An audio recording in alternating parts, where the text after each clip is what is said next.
Hi, we're live. That's awesome. I see that some people are on the chat. Hi. This is let's see, Wednesday, and it's our third day of Powerhouse 2014 Summit, and I'm having a really great time, and I really, again, I'll say it, I so appreciate your emails and the feedback, and I'm just really glad that this is inspiring you and really connecting you to getting to know who you are a little bit more in the most authentic way. And you know, this is one way to build community, being connected to these people that you're hearing today. And I hope that this will inspire you to also build community, you know, near you or even online, so that you can stay in this path, you know, in this path of connecting to your soul, connecting to who you really are, and really grounding that. And just before we get started, I'm really excited because my friend is here with us, Erica Rock, and if you know or have seen Erica, you'll know that she's awesome, and she's super dynamic and also has incredible information to share. And if you haven't, if you go to my YouTube channel, Asha Ramakrishna, there's a session that I did with Erica on the Andara Rock. So a little bit outside of what I usually do, but it was really, really fun. And actually, I really felt that by doing that, I sunk in deeper to who I really am, because this was, you know, a topic that I'm really excited about. As silly as it may sound, you know, I'm really into these healing rocks, and really connect and attune to them. So it was fun to share that. But in a little bit of summary from yesterday, I don't want to bore you too much, but just basically I wanted to say, if you go on my Facebook page, Asha Ramakrishna, or on Instagram, you'll see that I posted just like an image with quick summaries of kind of the main essence from each of the interviews yesterday. So go check that out, and please keep sending your emails and tell us what you think and how the ahas that you're having, the shifts that you're having, what you're discovering about yourself, and share. And here on the chat room, feel free to send in questions or comments. If you're having aha moments, you know, pop those in. We want to be a part of, be community with you, and I'll share your insights so that other people can also be transformed by that. Okay, let's get started. So Erica Rock. Erica is an incredibly dynamic woman, and you know, I always pay attention to what Erica is onto. Anytime that she provides spiritual tools, I'm on it. And the reason is because I really feel that she's on the cutting edge, and I like that. Like that's who I am. I don't like to do same old, same old. I don't like to kind of, I mean, it's important to connect to tried and true strategies, but I also think that we have to, as I mentioned on Monday, take risks, have adventures, you know, be courageous in some of the things you do. And that kind of adventure spirit that I have, I'm hoping that you will be, you know, be inspired to do more of that. So what she's going to talk to us about is these two. Well, I'll let her tell you more about it, but basically is what she is combining is the energy of grace, which we've already talked about this week, that when I say the word grace, I know immediately you have a sensation, you know what that is, you've experienced it in your life, you may have a name attached to it, but you know the feeling and the essence of that, right? Like a really expansive, loving, nurturing, giving, blessing kind of energy. And she combines that with the zone method, which is basically living in the present moment. So I want to welcome Erica. Hi, Erica. Hi. Thank Thank you for having you. me. Of course, yeah. Um, so so let's start kind of sharing with people what how you arrived to both Grace and the Zone, and what you've seen happen in people's lives by combining the two, and what are the two? Okay. Well, I think simply I arrived at opening to grace and being able to transmit that gift through seeking who I really was, seeking my own authenticity. Um, Something in my soul was yearning for something, and I knew that the truth of me was way bigger than what I had been told was true. And with that came a lot of suffering. I mean, I was deeply suffering. I am very empathic. And I was feeling not only all of my own pain and all of the ancestral burden that I came in with, but I felt the pain of the world, right? And I had no idea where I ended and someone else began. And I was like a little sponge, sponging up everyone's thoughts, feelings, vibrations, and it brought a lot of pain, emotional and mental pain. And so that's really what got me seeking answers and seeking the truth of me. And I knew there was a way to live in this world with this gift of empathy without it feeling like a curse. Okay. Mm-hmm. So that got me on the spiritual path and got me looking. And basically, what I came to find is I've always had this sense that I was a new paradigm human and a visionary. I could see way beyond, a visionary beyond my time, and I was like this since I was little. Really? My mom just didn't know what to do with me, and she, I was on the cutting edge of things, and I was able to pick up energy trends of kind of what was going to be coming up for the planet and for humanity, and this had been going on since I was little. And God, where was I going with this? So I kind of lost my train of thought right now. So with all that, I So you were feeling the pain and how yeah, big, you could feel the planet. You could feel the pulse of where things were going, how people were feeling, how you were feeling.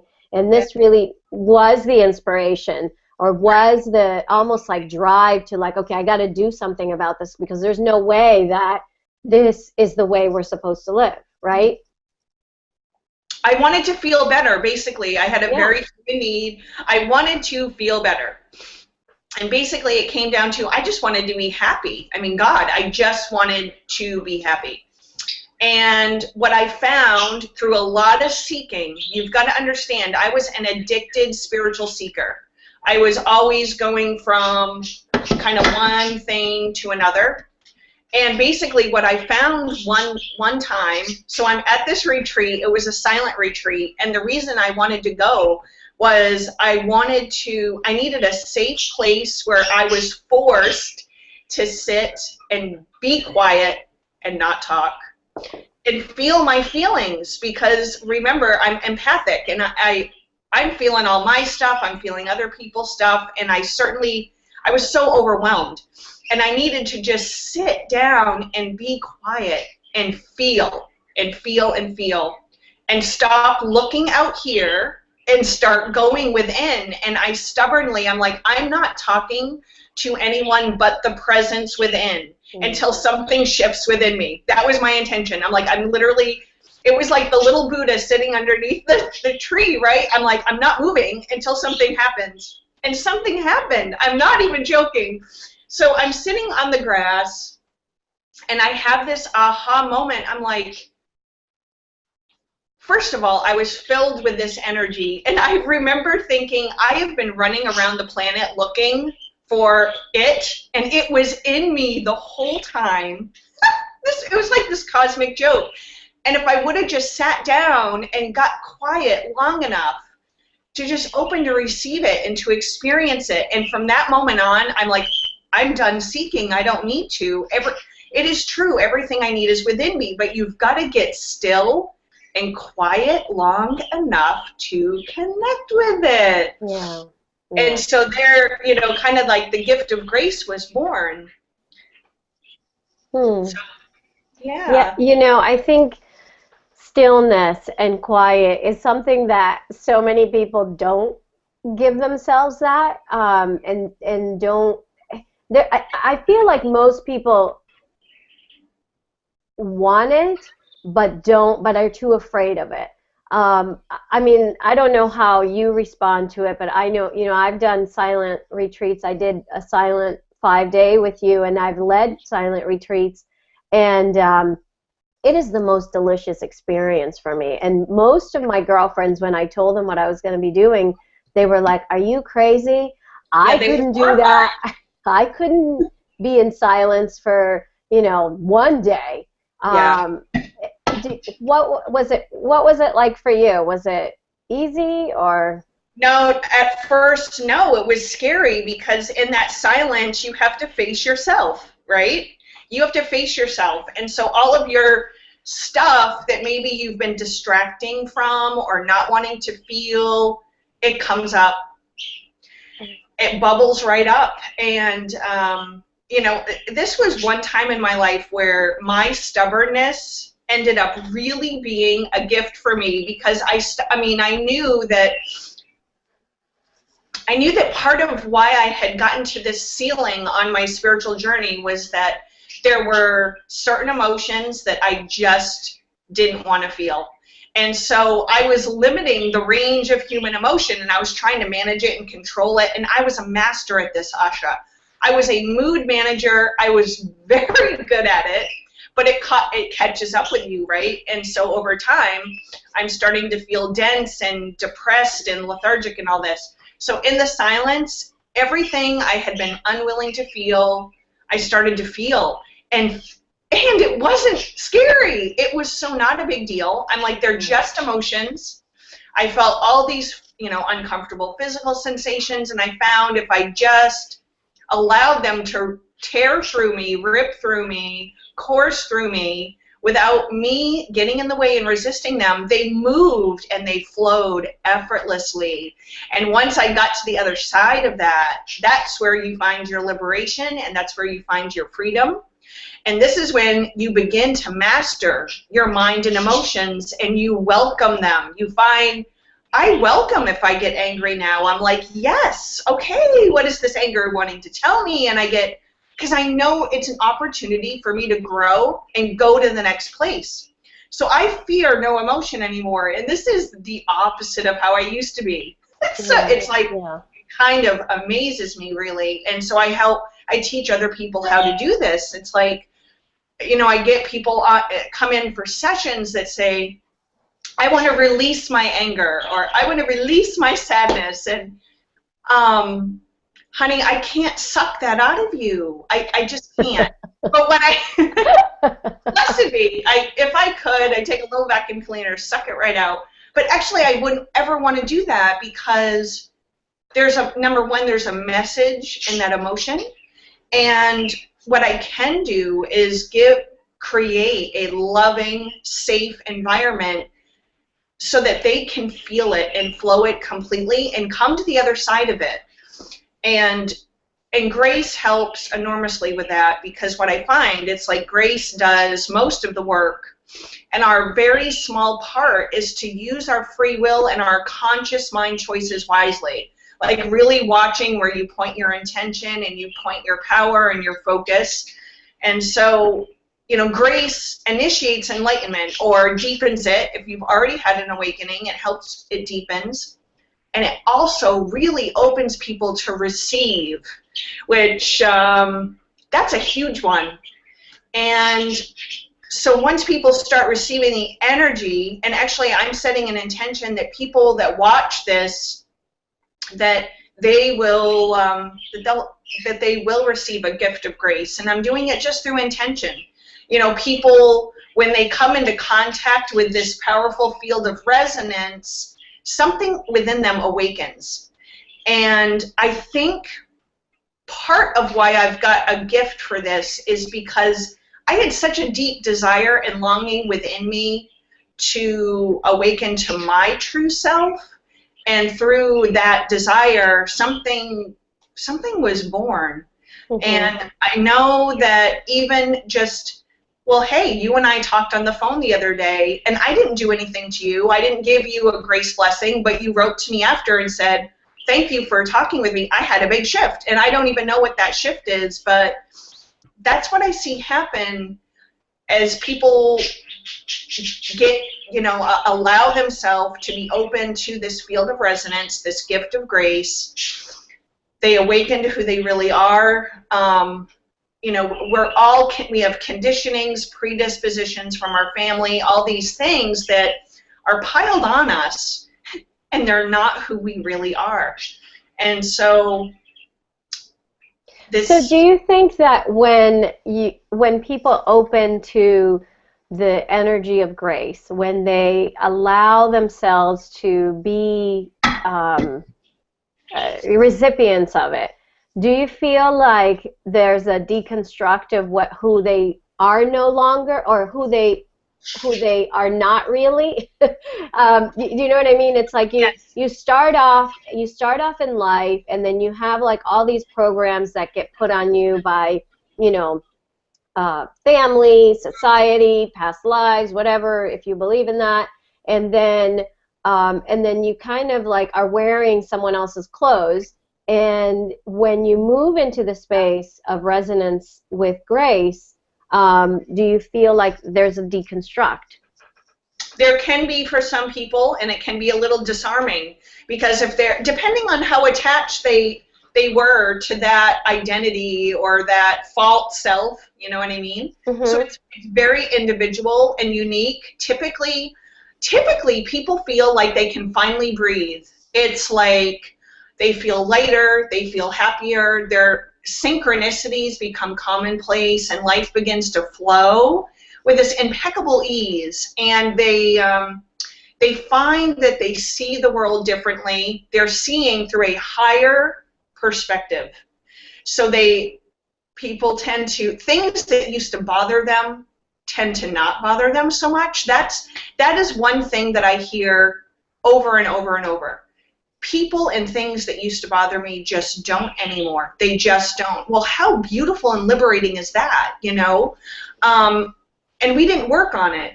We didn't work on it. We didn't even talk about it. But it's just once you awaken and align to who you really are, you're living from that more expanded place, and the world responds to you differently because you're at a higher level of consciousness, and you tend to feel better and happier and lighter and freer. And of course, living in a world of law of attraction, life tends to go better overall because that's the vibration you're emitting. And not that we don't have our challenges, believe me, that's not what I'm saying. But even in the face of challenges and trying circumstances, you will notice that you navigate through it much easier.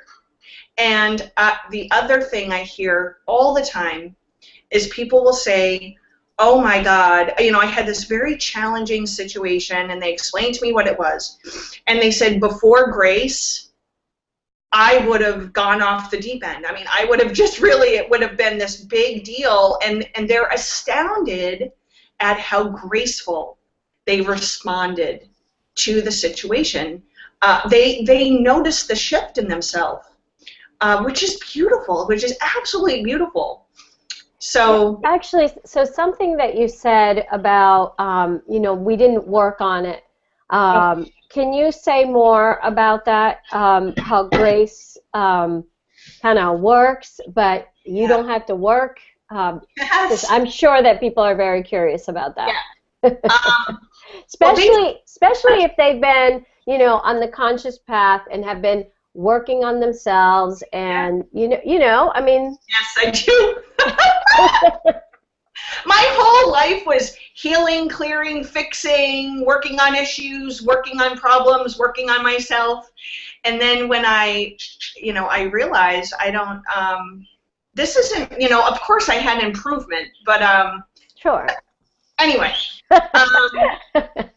calling myself a new paradigm teacher, really we're moving into a place where we no longer have to work on ourselves because there's nothing wrong with you. Yeah. There might be, places where you want to grow or open and expand, but you are not flawed and defective. I want to just tell you that right now. God, Goddess, all that is, did not mess up the day she created you, okay? So I start with that premise. I think that's an important one, Erica. Really important. Like, I really hope when I say that you please take that in. Take it in. Because it's true. For God's sake, it's true. And basically what I see, my experience has shown me is as people get into this field of resonance, this grace, their consciousness expands and they find themselves in this complete new paradigm and in this new reality. And in that new reality, the problem either resolves itself, dissipates, or your perception of it changes and you no longer are labeling it a problem. And that's like a brief summary of how I see it work. And that's what I mean by the path of no work. As people come into contact with grace and open to receive it, they start to open. They start to expand. There is this beautiful spiritual acceleration that occurs, and they just keep shifting and growing and evolving naturally as they were designed to. There's a quickening that occurs, and there's a melting away over time. For some people, it's a period of time. For some people, it can be really fast, of melting away everything that's not you. And if I can say something, because when I had that experience, it really gave a new perspective to life for me. Mm-hmm. And it actually, maybe for me it's longer than other people. I'm not sure. But maybe for me it sort of ruminated and subtle over time, but I actually really opened up to getting to know that shadowy side of who we are.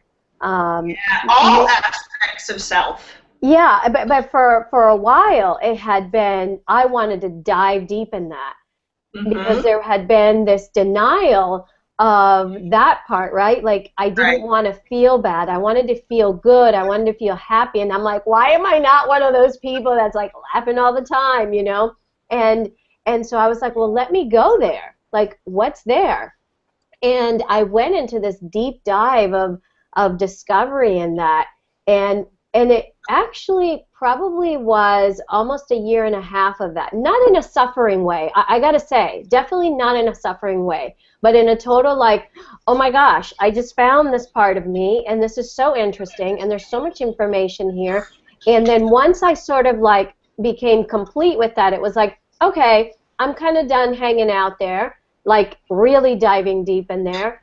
And now I'm just like, just now, after that, opening up to, okay, I know I have this full picture, and these are the areas, this is the vibration that I want to focus on. And when those shadowy moments come in, it's just like, I'm just like, almost like open arms and letting it ride and not attaching stories to it.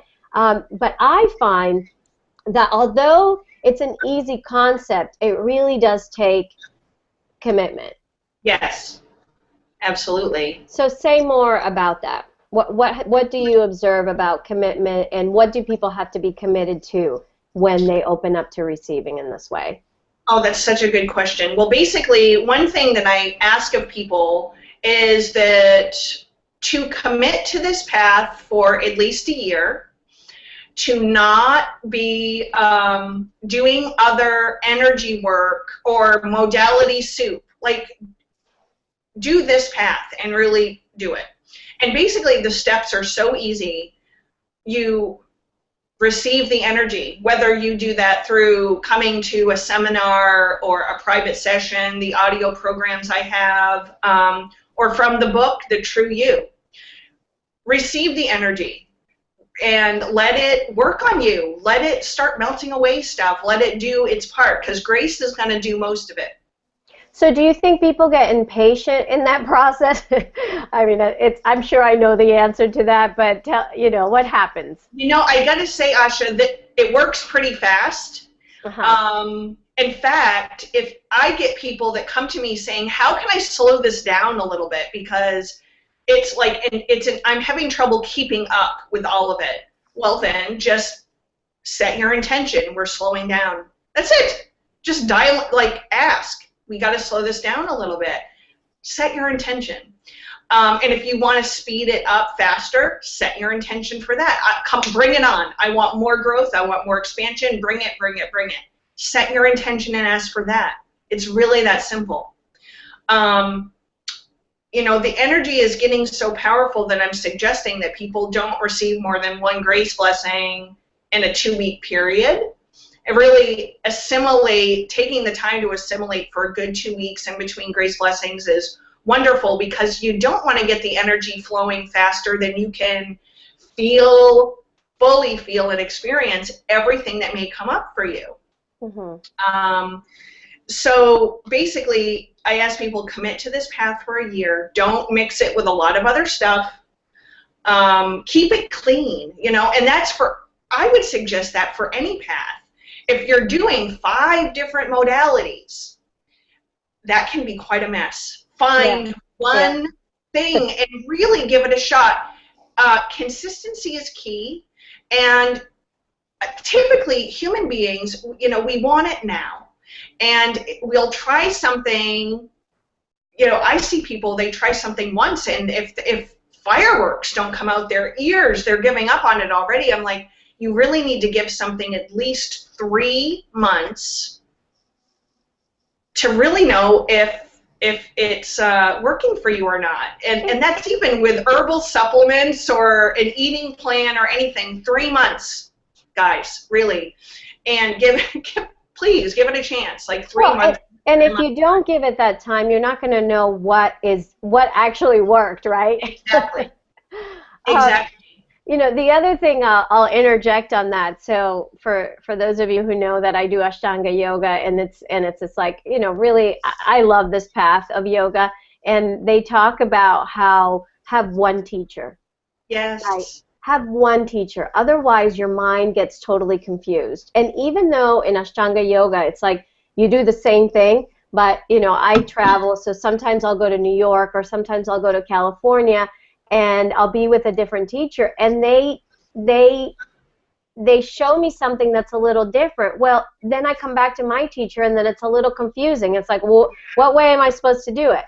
Obviously, once you kind of have mastery of something, once you really, for me, it's like once I'm really sort of aligned with an asana, or once you master this state of grace, then you can begin to allow yourself to be drawn to the next level, or something else. And I think that's what happened to you, right? Like you were with this energy of grace and playing with that for a while, and then something else came along. So maybe this is a perfect time for you to talk about that. Yes. So I had been noticing with grace blessings that my mind was definitely changing, and it was becoming quieter. When I wasn't using my mind, it wasn't yapping at me as much. A lot of the negative thoughts that just can pop up all on their own for no apparent reason. That was happening a lot less, and which was lovely.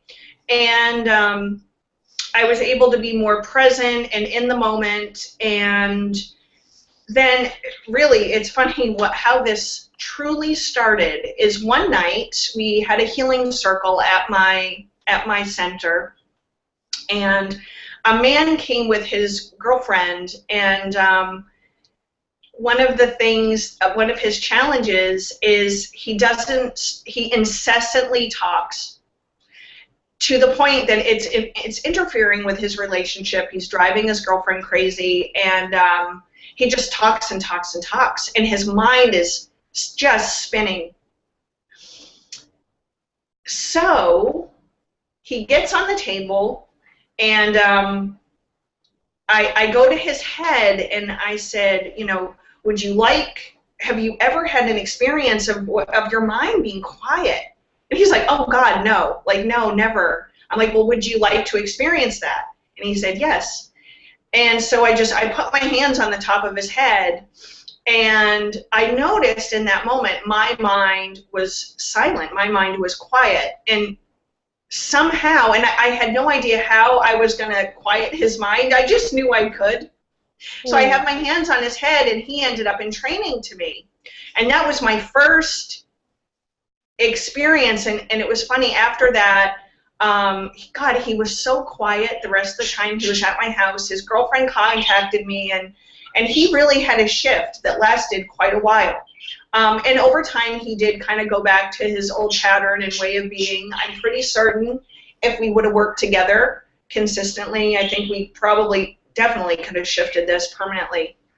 But that was my first real experience with being able to quiet someone else's mind. And then I found, one of my colleagues that I really admire was teaching a course. She had found a way to quiet and silence people's minds, and like Eckhart Tolle talks about in The Power of Now. And it was so funny because I had not taken a spiritual seminar in years, and I prided myself on the fact that I was getting all my questions answered from within, and I was really, you know, I'm in my power. And so I could hear my false self kick up and say, oh, you don't do seminars or anything like that. But my heart was saying, this is your next step. And so I listened to my heart despite what my ego or false self was saying. And I learned this.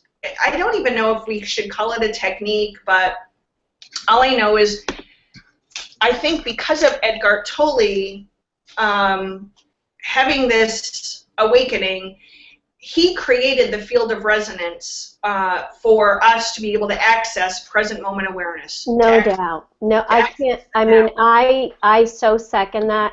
I'll just interject about that because so my second daughter was born at home, and my mantra was the power of now. And I did not experience pain. Wow. I did not experience pain. Was it intense sensation? Absolutely. But I was so in the moment of each sensation that I was not thinking about the past. I was not thinking about what was coming. And if anyone's like been in labor, you know that is the hardest thing to do. But I was so in the moment, and I knew it was possible because of those words. Like that was my mantra. I had this whole painting, and the power of now was my guide. And I'm so glad that you mentioned him, because I think, we always have to give credit to the teachers that come before us who allow for an opening so that more and more people can enter into the state. Mm-hmm. Yeah, and he created the field of resonance for this. And I know, and I'm going to be honest and share, I've never read any of his books. I actually don't really read spiritual books anymore. I used to. But I knew about his book, and without reading it, I knew what it was about, And I do also know that people, when they go to his seminars, they tend to get in the present when they're in his presence. Exactly. But when they leave him, they tend to go back to their normal consciousness, and this tends to happen a lot. but with the zone method, basically what I came to understand is that the divine gave us all of the tools. They are embedded within our body-mind system to access the present moment. And they're actually through our psychic senses, our clairsentience can be a portal or a gateway into going into the now. Our claircognizance, clairaudience, and clairvoyance. Those are all gateways of being able to access the present moment. So basically feeling, seeing, hearing, did I miss one? Clear knowing, and actually that gateway is kind of when you combine the other three simultaneously, it will bring you in really deep. It's one of my favorite gateways. And so we were born in this state. It's our natural state of being. So it's not some paranormal or supernatural experience. We were actually born in it. If you look at a little baby, you can tell they're in the present moment. 1 minute they're laughing, the next minute they're crying, the next minute they're whimpering. They have an experience. That experience evokes an emotion. They feel and flow that emotion completely, and then they're on to the next thing. And that's how we were created to be. And somewhere along the way, like what happened with me, some emotions were just too painful. I didn't want to feel them. Some emotions I were told was wrong, and it was not okay to feel them. And so and all of us have this. Somewhere along the way, we learn to shut down our emotions and to not fully feel and flow what's happening for us in the present moment, and move on to the next new thing. And so we're going against our divine design, the way we were created to be. We're not doing it the way we were meant to be doing it. And so the zone method teaches you these gateways of how to get into the present moment. And when we get into this state, the mind quiets, or for some people goes completely silent altogether. And if you think about that, so we've got grace, we have divine grace that initiates or deepens our enlightenment. It radically opens us up to be able to receive all of the blessings the universe wants to give us. So it's a powerful ally for law of attraction and for manifesting what it is you want. And one of the things we teach people, you had asked before, what's involved in this grace? What's the commitment? Well, kind of stick with it, and also you've got to learn how to do the conscious mind piece. That is your very small part. Basically, watch where you point your mind. Watch where you point your intention. And that's what the book, The True You, teaches you. It teaches you how to let go and get out of the way so that you can go with the flow of where grace is going to try to carry you, which is your ultimate, highest and greatest destiny, right? And so grace throws you aloft, so to speak, and then your job is to stay with the flow of grace and not counter it with using this in ways that aren't life supportive for you. And so we have grace over here, which is really feels so divine, feminine to me. And then we have the zone method, which is a silent mind, quiet mind state of being. It is a state of being. When you marry those two, it's absolutely beautiful, you know, because the zone, when you're in the zone and your mind is quiet and peaceful and still, it's not looking and seeking for problems or issues. The judge and the critic are silent. And so now the mind is out of the way. So that grace can really work in your life in a very deep way, and that's why I've married the two, and I've combined the two because they're a really perfect union. And so you typically teach both at the same time, or you do two separate things, or how does that work? Sometimes I do them, sometimes I do things separately, sometimes I do them together. They do stand on their own beautifully, very well. But together, it's a real powerhouse. Since we're doing the Powerhouse World Summit, they are a powerhouse for sure. And, you know, the zone, being able to quiet your mind. I'm going to actually take my computer with me because my cat wants to come in and I can't open this door. So we're going to travel through my house. Okay. A little unorthodox, but it is what it is. The zone quiets your mind or even silences your mind, but that's really just the tip of the iceberg, because once your mind is quiet, you can imagine that's when the real fun can begin. That's when you can, if you have resentments or, resentments towards someone else, the reason we stay in our resentments typically is because we're staying in the story. We're staying in the story of how bad they are and how wrong they are and how right we are and all of that kind of fun stuff that we tend to do. And so when you get in the zone, you can get out of the story and truly forgive them. And so we find that once we get the mind out of the way, we can dissolve resentments, we can dissolve limiting beliefs at the cellular level, at the body level. So if you think of Byron Katie's work, it's called The Work, and it's basically self-inquiry. We kind of use this self-inquiry to see where we're limiting ourselves and the lies we're telling ourselves, and then find where that shows up in the physical body. So when you think a thought that's not true, it's going to produce an uncomfortable physical sensation somewhere in your body.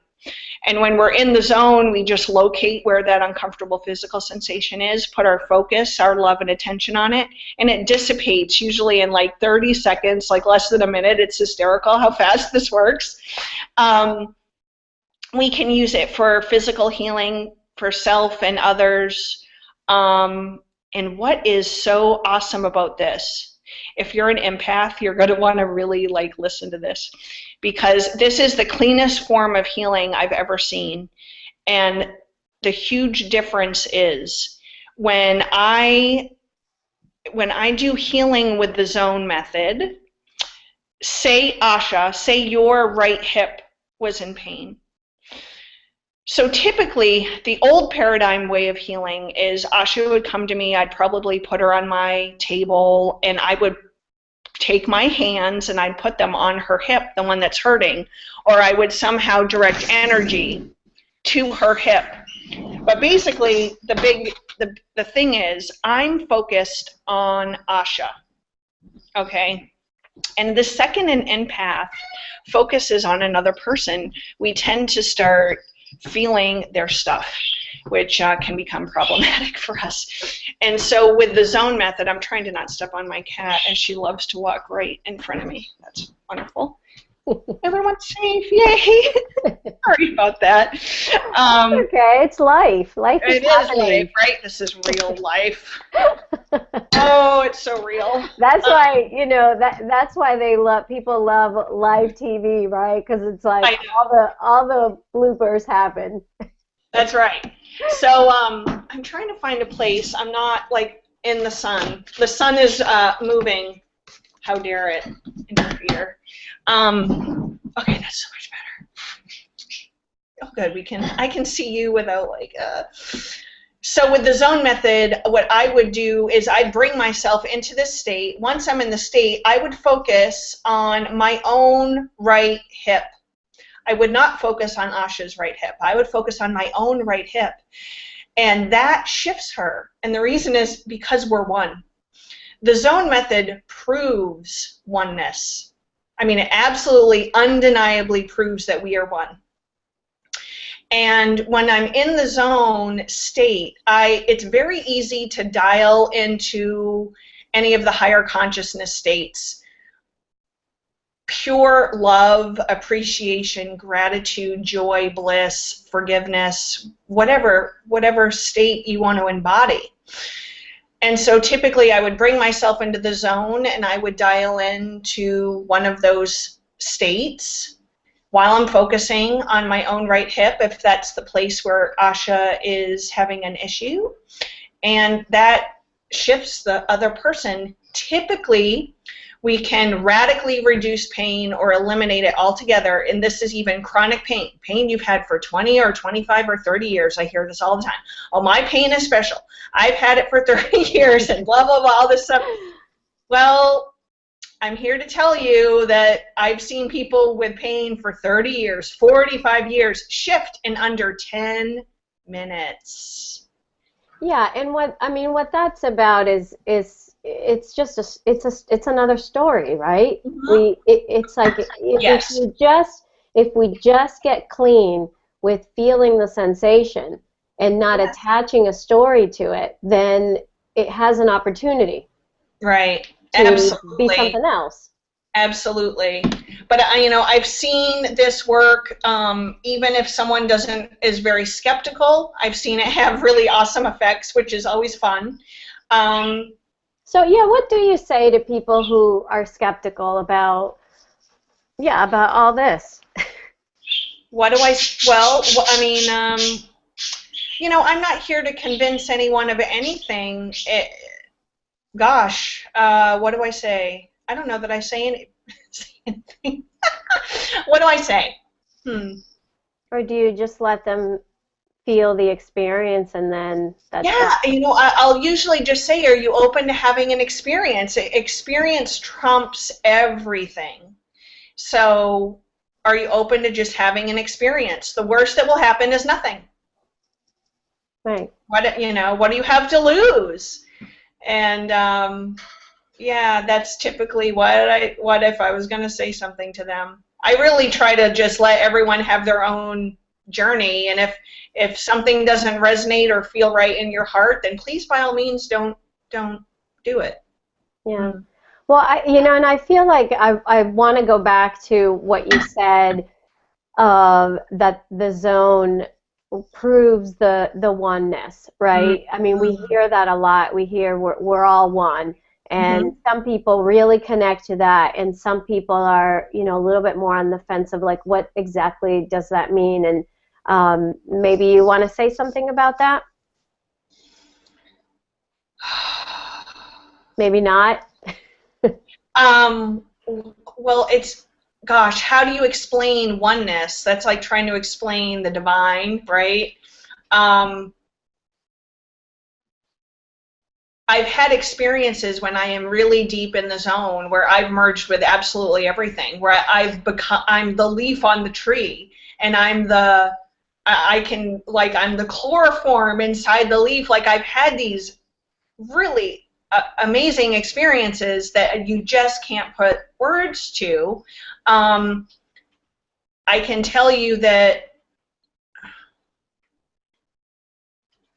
God, I don't know how to answer that, Asha. I'm not That's sure. Right.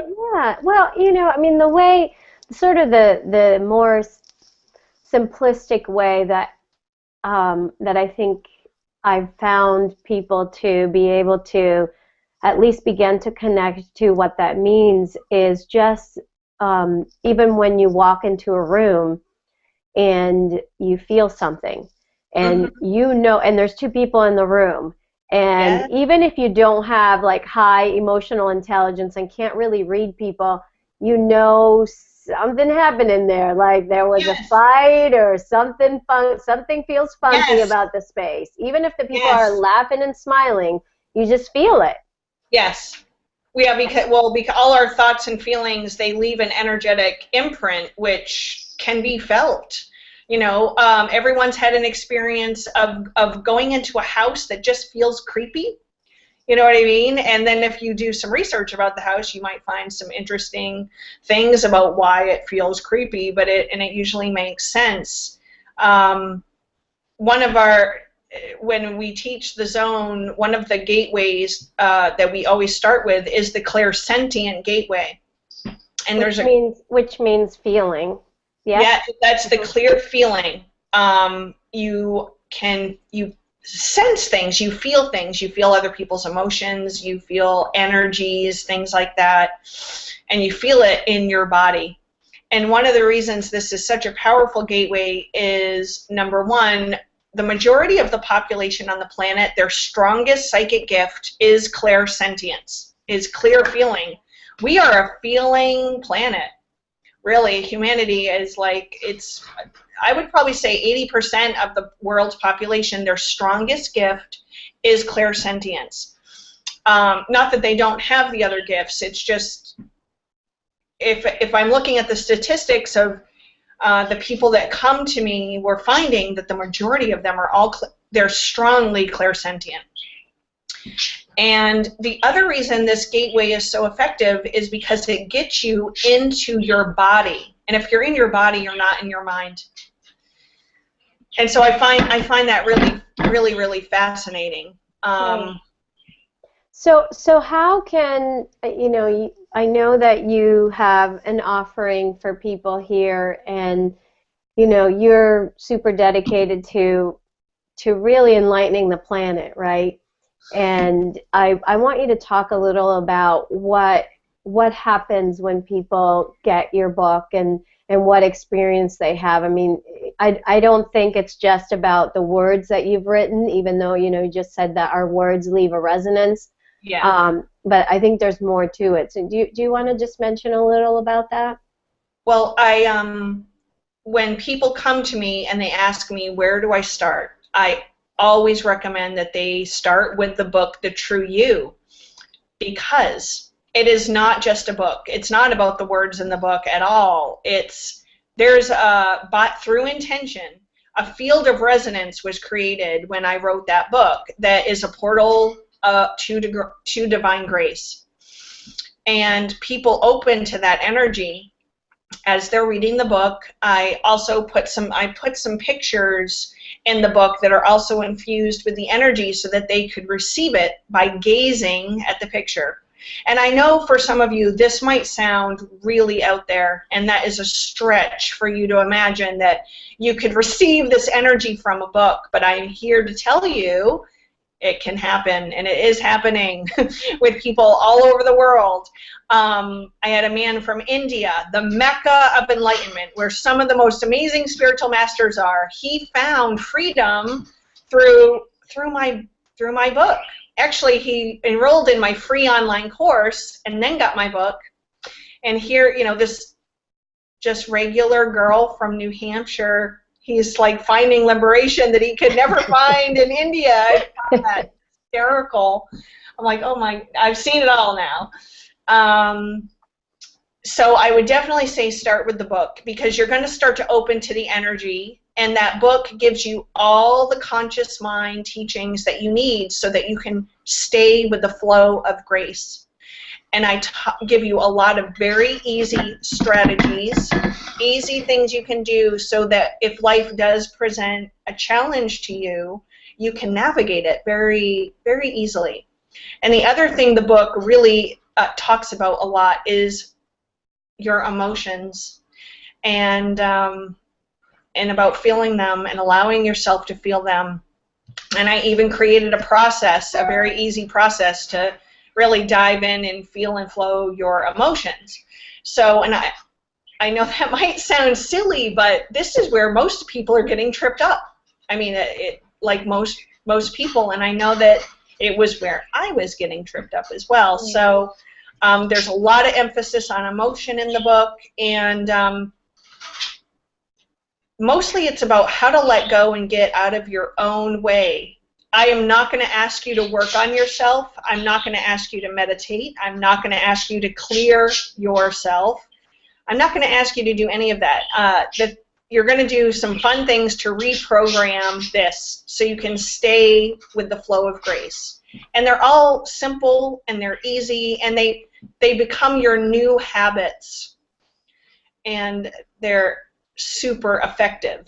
Okay? That's the big thing, is they're really effective. And Erica, I know that you put together a free gift for our listeners, and that's the Awakening into Oneness free. Yes, it's the longest URL ever, but it's It is. My web guy was like, "This is so wrong." I'm like, "Nope, that's going to be the name of it, no matter how wrong you think it is." And there'll be links below, right, Asha? Yeah, so for the free gift, I'm just asking that people send me an email directly at ashastories@gmail.com, ASHASTORIES @gmail.com, and then the link for the True You is right below the video where you're watching. If you're watching, if you've registered for the summit, it'll be on the page where you'll be watching. If you're watching on Google, then you want to go to ashastories.com and register for the summit, and you'll be able to access the page. So yeah, but the free online course, just send me an email, ashastories@gmail.com. So. Anything else you want to say about the free gift? It's a self-paced online course that's been infused with the Grace energy. You can log in and do it whenever you want. You can do it 5 times if you want. I think it's 9 weeks long, and it's a really great start. It's certainly not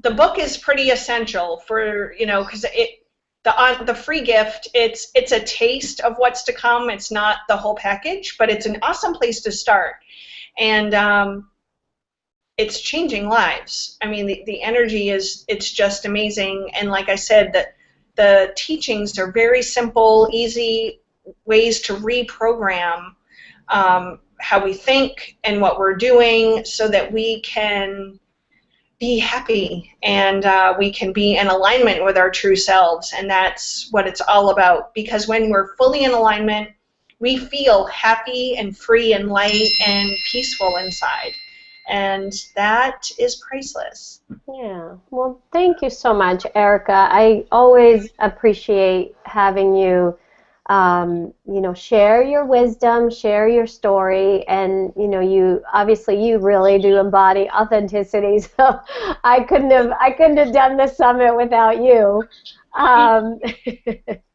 for better or worse, right? Right.